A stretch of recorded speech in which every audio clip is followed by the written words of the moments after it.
tudo bem com vocês? E aí, estão animados e prontos para mais uma jornada de estudos? Nós avançamos agora para o quarto capítulo do primeiro livro. Nosso primeiro livrinho está chegando na reta final. E o assunto de hoje é muito legal. Nós vamos ver que para a gente se deslocar de um lugar para um lugar, a gente precisa ter o conhecimento da localização. Então, a gente vai precisar de pontos de referência, a gente vai usar o endereço e vai ter que saber o que significa um quarteirão. Então, o tema do capítulo 4 é onde fica e como chegar lá. Vem saber com a tia Marjorie? Roda a vinheta!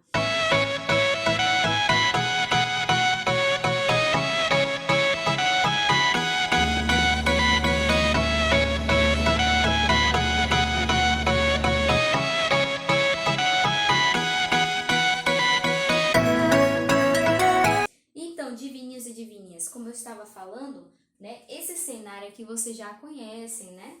Você já conhece esse cenário da tia Marjorie? É uma cidade, uma mini cidade que a tia Marjorie está mostrando aqui, com alguns pontos que existem em todas as cidades, né? Um supermercado, aqui eu tenho uma escola, aqui eu tenho uma igreja e aqui eu tenho uma praça. Geralmente as praças elas ficam nos centros da cidade, né? Então, como essa é bem grande, na foto ela mostra muitos banquinhos para sentar, muitos brinquedos para a garotada, então provavelmente uma praça central.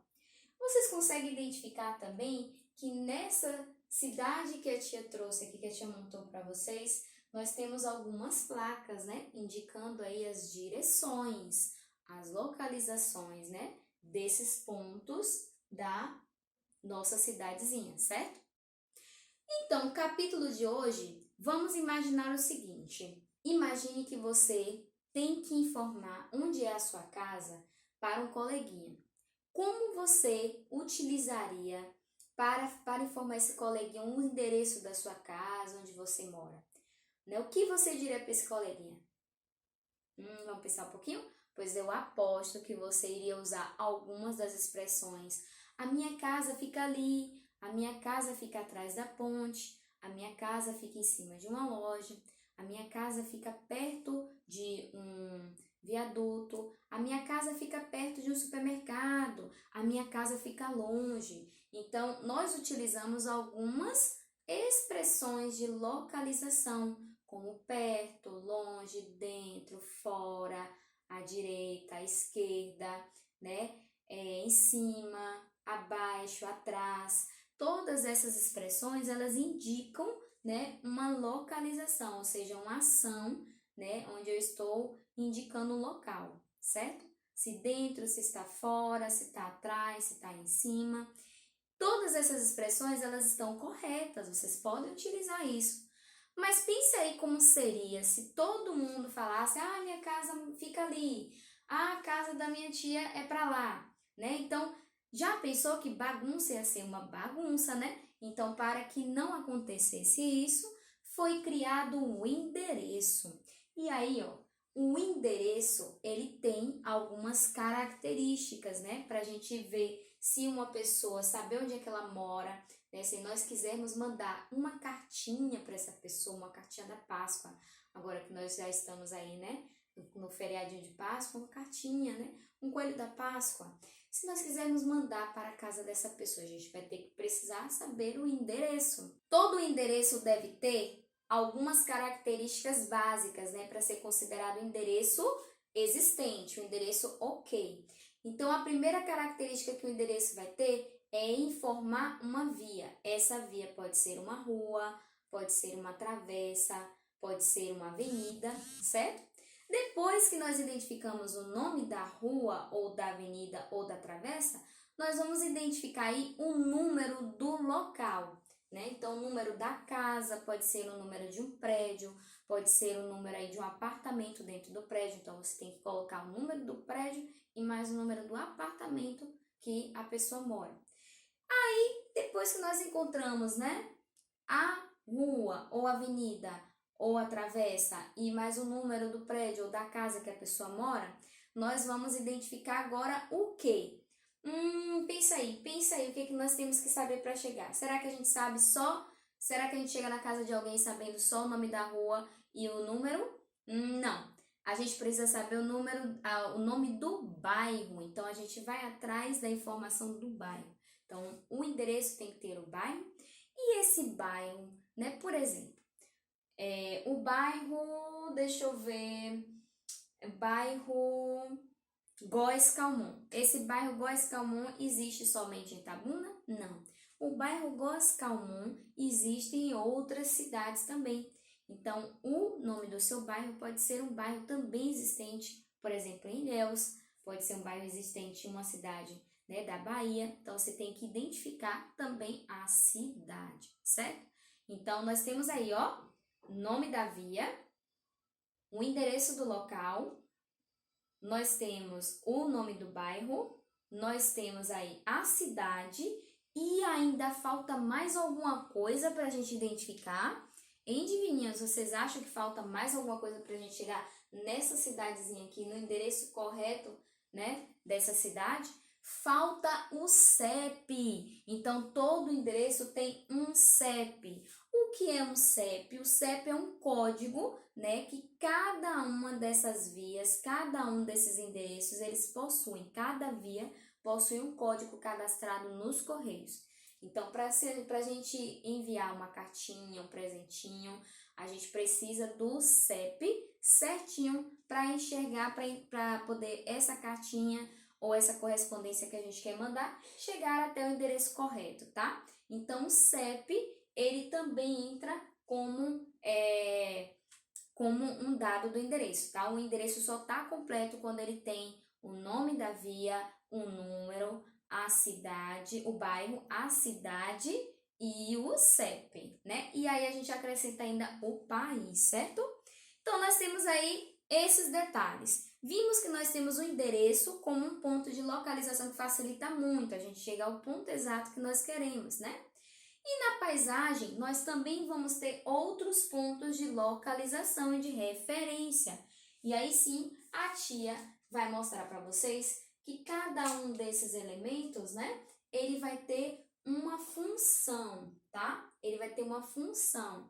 A função deles é também a gente se localizar em um determinado espaço. A gente não sabe o nome, aquele lugar onde a gente está não tem uma placa de sinalização informando em qual rua nós estamos. Então, nós começamos a observar, né, onde nós estamos e procuramos um ponto de referência. Geralmente a gente usa um supermercado, geralmente usamos uma praça como ponto de referência, usamos uma escola, uma igreja, nós procuramos logo a igreja, né, de uma determinada cidade para a gente se localizar. E aí esses elementos são conhecidos como pontos de referência.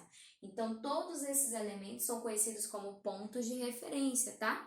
Geralmente, esses elementos, eles são fixos, né? O que significa isso, tia Marjorie? Eles não saem andando, né? Ah, o supermercado cansou de ficar aqui e ele vai correr daqui. Não. São pontos que estão na paisagem, né? Que todo mundo saberia se você informasse, olha, eu quero ir para tal rua, onde fica o supermercado de fulana, ou o nome de um supermercado. Então, a gente vai em direção a esse ponto de referência que a pessoa indicou, certo? Então, você pode usar as expressões de localização para também, né, identificar onde você está dentro da cidade. Então, você já tem os pontos de referência, mas você quer saber em quando exato você está dentro de uma cidade. Então, você acaba olhando para os pontos de localização e utilizando aquelas expressões também de direções, né? Então, por exemplo, as pessoas aqui, ó, elas estão em frente à escola.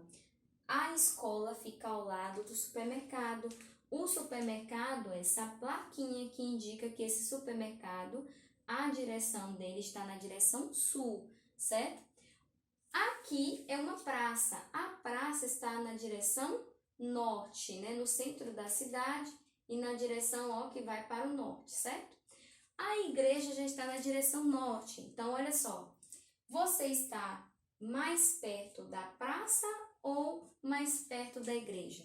Então, você está mais perto da praça. Digamos que você está aqui, ó, ao ladinho do papai ou ao ladinho da mamãe, e digamos que você informa para uma pessoa que você está na escola. Aí ela pergunta, a escola fica perto de onde? Você fala, mais perto da praça, né? E mais longe da igreja, né? E ao lado do supermercado. Então, você tem 2 pontos de referência aí, a praça e o supermercado, entendeu?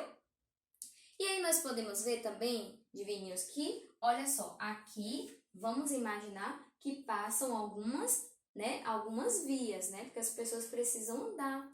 Então, essas vias, elas são também chamadas de quarteirão, tá? Então, podemos imaginar que aqui é um quarteirão, aqui outro quarteirão e aqui outro quarteirão.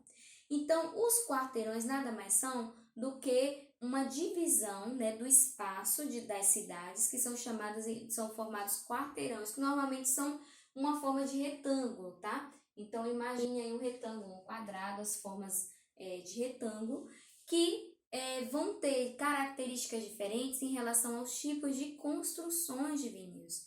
Então, a gente pode ter um quarteirão residencial, né, de casas, pode ter um quarteirão só de prédios, pode ter um quarteirão só de monumentos históricos, de igrejas, né, de prédios mais antigos. Pode ter um quarteirão só de praça? Pode.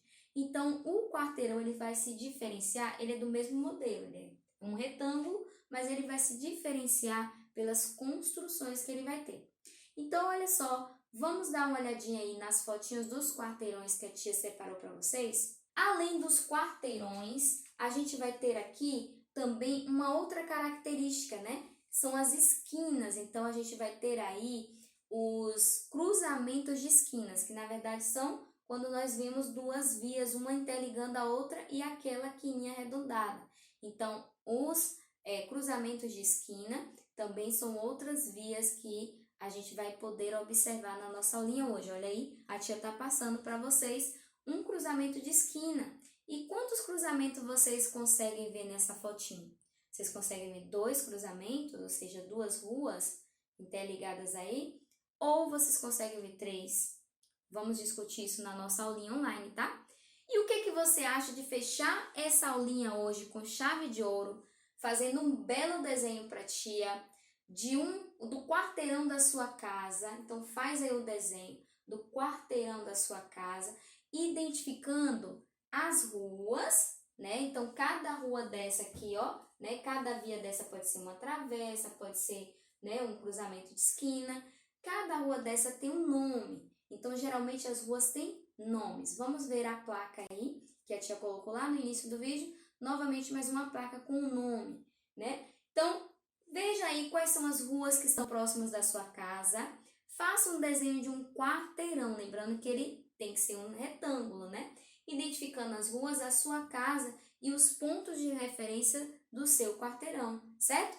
Traga a Paulinha online da tia, mostre o seu desenho para a tia. A tia vai deixar alguns exemplos de desenhos de quarteirões de outras crianças para vocês verem como é fácil aprender brincando e desenhando, tá?